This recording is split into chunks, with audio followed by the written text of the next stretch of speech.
RWA, the next big thing or major blockchain failure?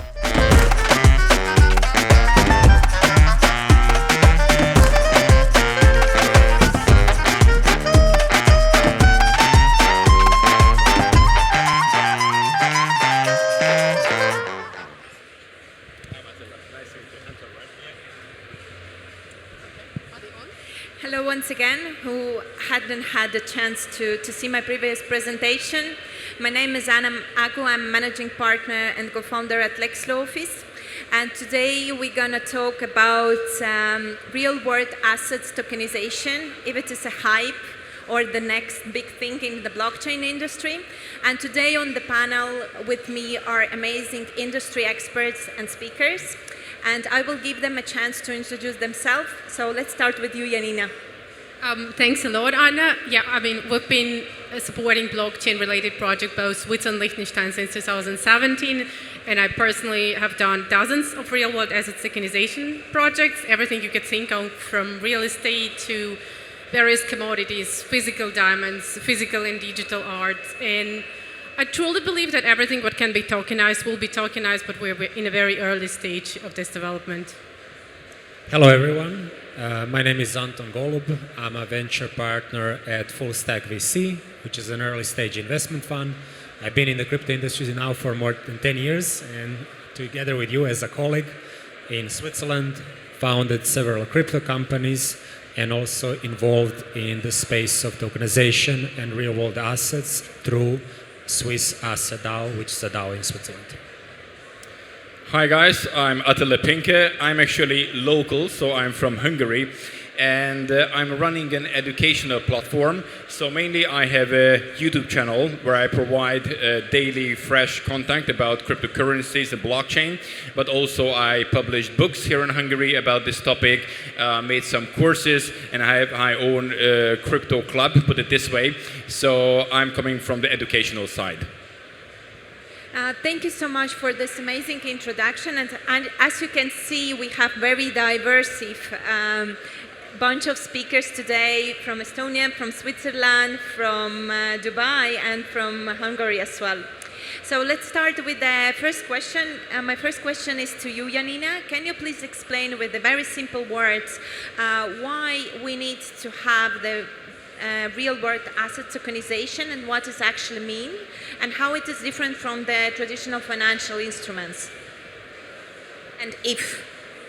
Yeah, and if, that's a good question. If we try to simplify it really, in my opinion, tokenization is nothing but the good old securitization as we know it, redefined with token as technical wrapper around dematerialized financial instrument, dematerialized security as we know it under MiFID.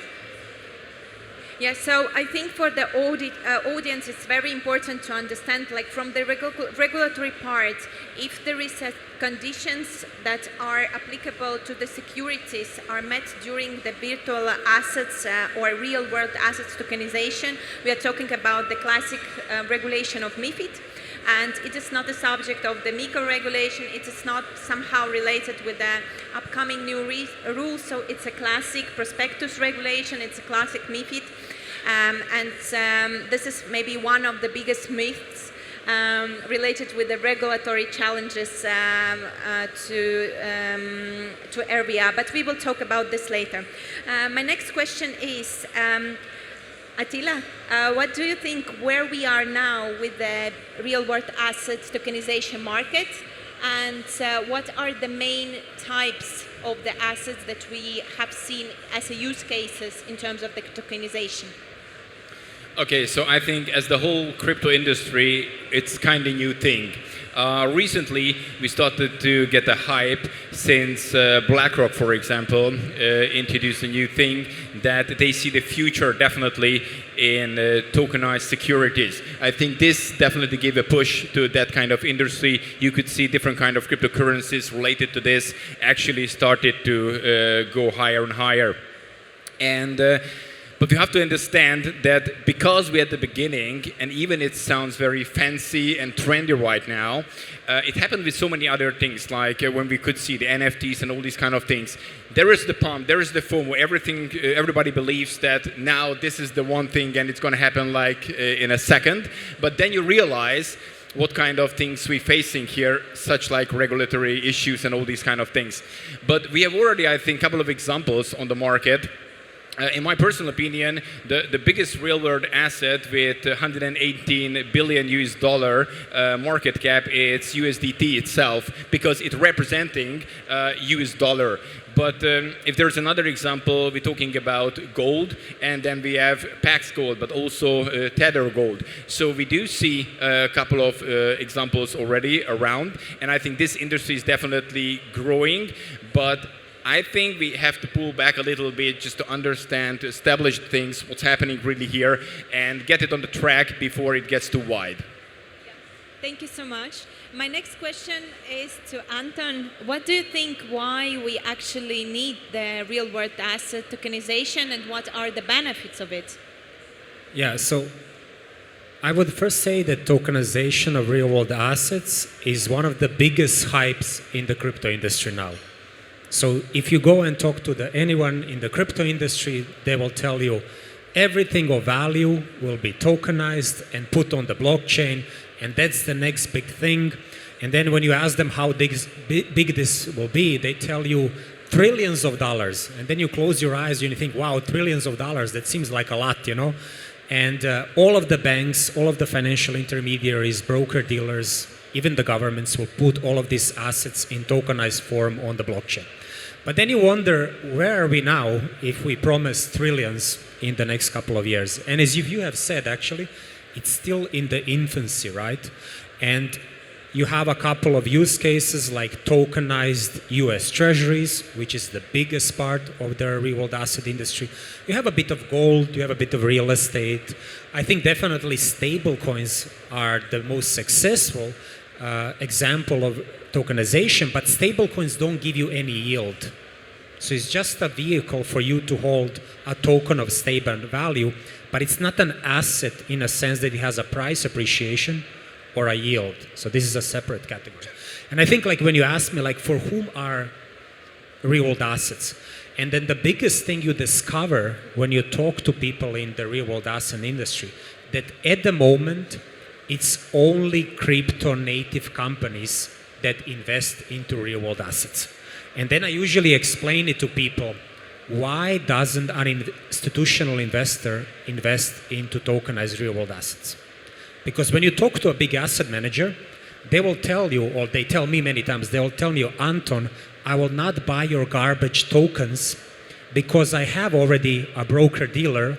I can call Goldman Sachs and tell them buy real estate.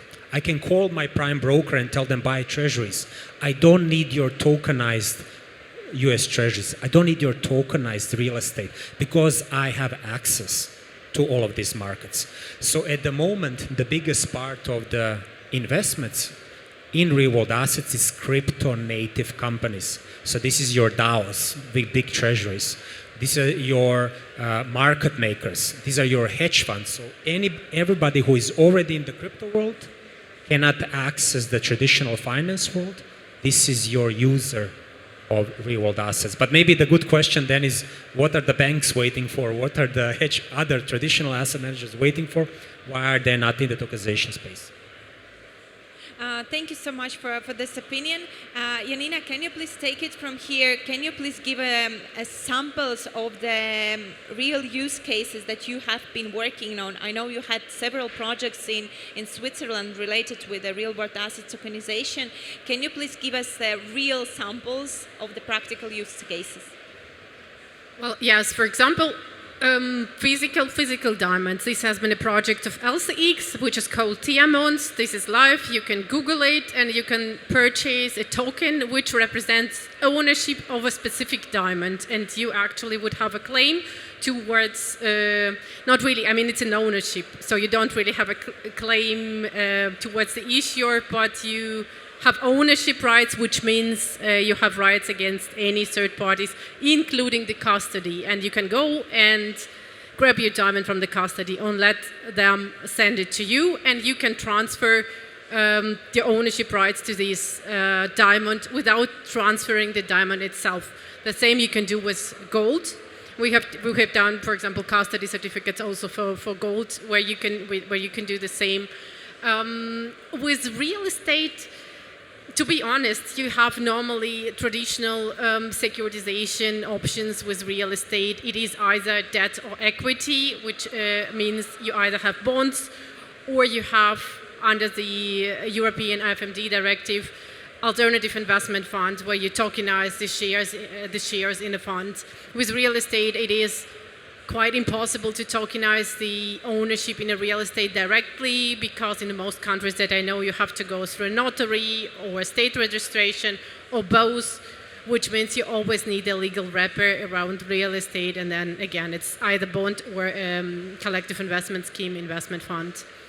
Yes, these are a couple of examples. Oh, an example which I also like, which we just discussed with Anton, are the carbon credits. I really love that one, but the market is also emerging. It is in a very early stage, which means for most of the projects, it makes sense to sell the carbon credits to large corporate buyers without tokenizing them. But I believe that the market will also at a certain point move the direction of mass adoption, and that's where tokenization kicks in. Okay, thank you so much. Let's talk a little bit about obstacles or risk related with especially liquidity and custody of the real world assets. And this question is for you, Attila. Okay, so, well, when it comes to custody, in my opinion, we have to look at both sides. First, we have the custody of the real world asset itself. So there we have a third party who have to trust. And to be honest with you, it could be so many things, like if that vault or whatever is not that safe, you can actually worry it could be robbed. But it could be like a national disaster as well, so it doesn't have to be like a human being doing something.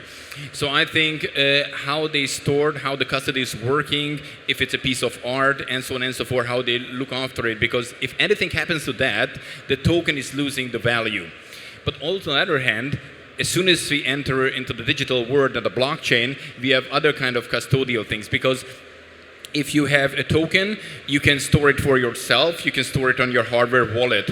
But as soon as that happens, you are the one who are responsible how to access it and how to protect your private keys. And if the private keys get stolen, for example, then those who stole it actually can gain access to the token, and after that, that belongs to that person. It doesn't need to be connected to your personality if it's on the blockchain. So I think we have the custody from both sides.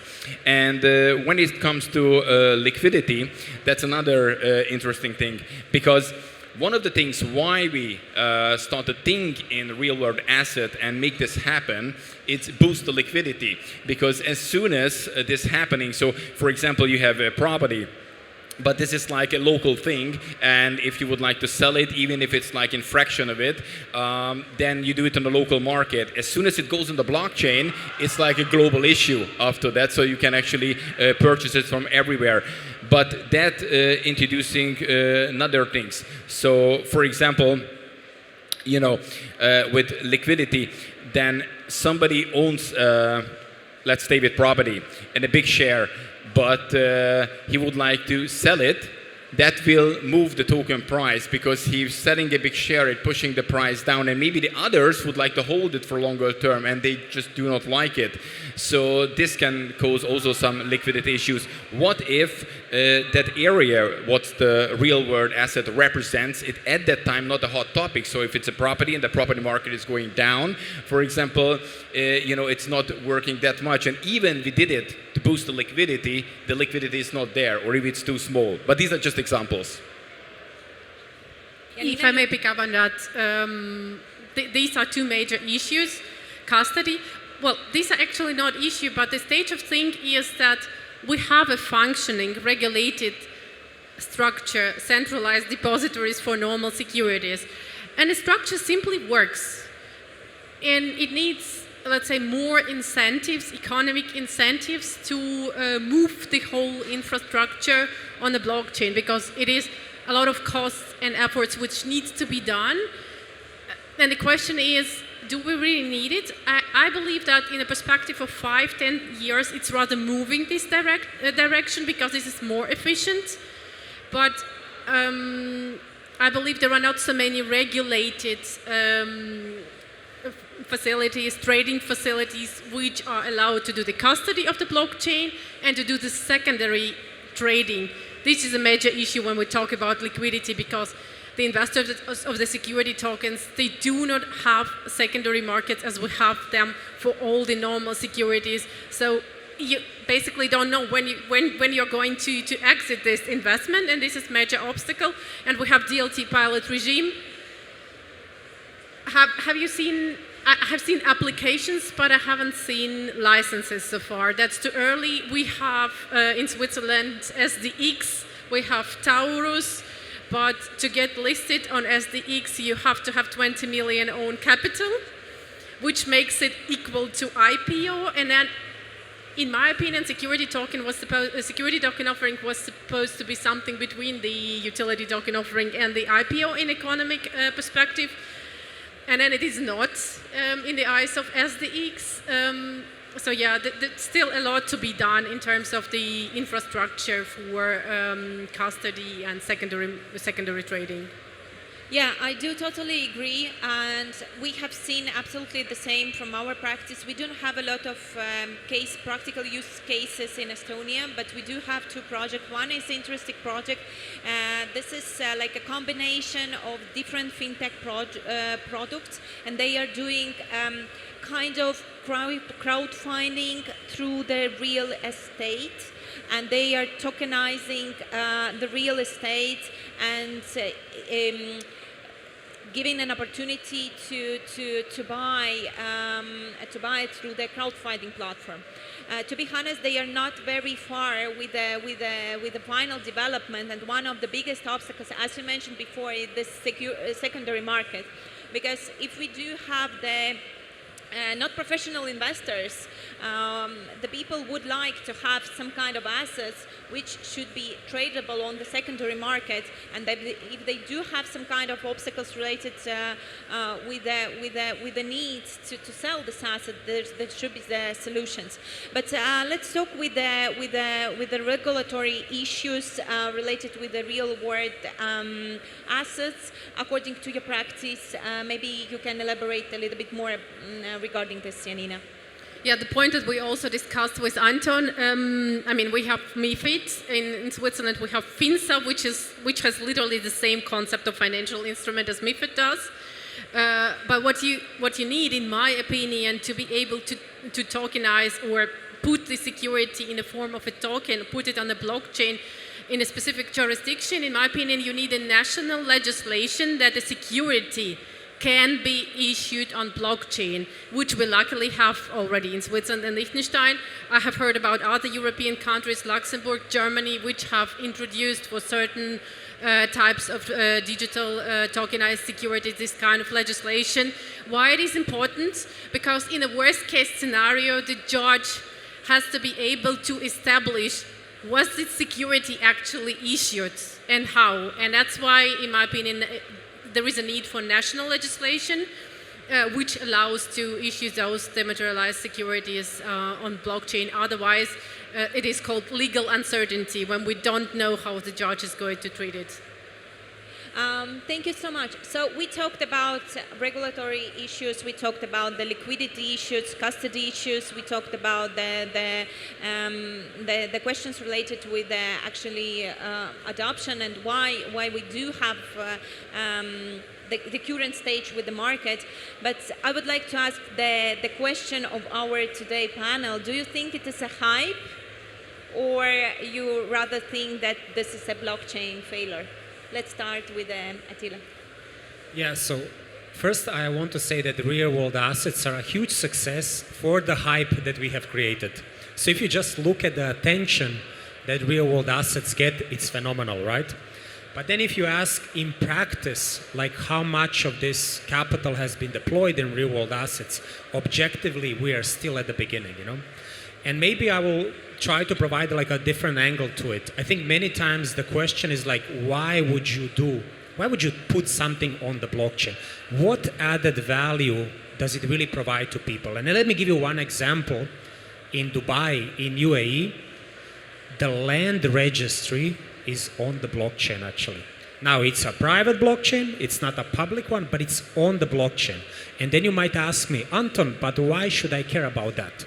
It's because Dubai is the only place on the planet where you can sell a real estate and close a transaction within 48 hours. In 2 days, you can sell a real estate. Try to do that in Europe, where we are now. It will take you 3 to 6 months. So I agree that we need to find use cases, but it's really then the point for whom are we doing that, right? And maybe the example that I gave with the land registry is a bit specific because it's a private blockchain, but it just shows you the power of digitizing a process, right? And the added value that it gets. And that's why Dubai has the hottest real estate market on the planet. Well, real estates are flipped all the time. Attila? In my opinion, day by day, our world is getting more digitalized. So the direction where we are going is definitely digitalization more and more. So I kind of have the feeling that we really have to fit this somehow in. Yes, it's a matter of time, but as you can see, and UAE is a great example how well over that works on the blockchain, and other countries can actually definitely learn from this. But really, so far, having so many jurisdictions worldwide and make this global, sometimes in the European Union, among countries, things are not working, not just something which goes on the blockchain and then it's like worldwide and everybody can have an access. So I think here is work to do, but I definitely see a great possibility in this, simply because it would make our life easier in many cases, not all cases, but in many cases. And as I said at the first place, that our life is day by day more digitalized, and this is the direction where we're right now going, and it's part of it. Janina, very final remarks to sum up your thoughts. Just to sum it up, I totally agree that we are in the early stage of everything related to tokenization. In 5-10 years, I believe those two infrastructures will be existing in parallel, centralized and decentralized, and then we would see how it is going to develop. Thank you so much, dear audience, for your attention. I hope it was an interesting panel for you, and feel free to reach out to the amazing experts if you have any additional questions. Thank you so much for your attention.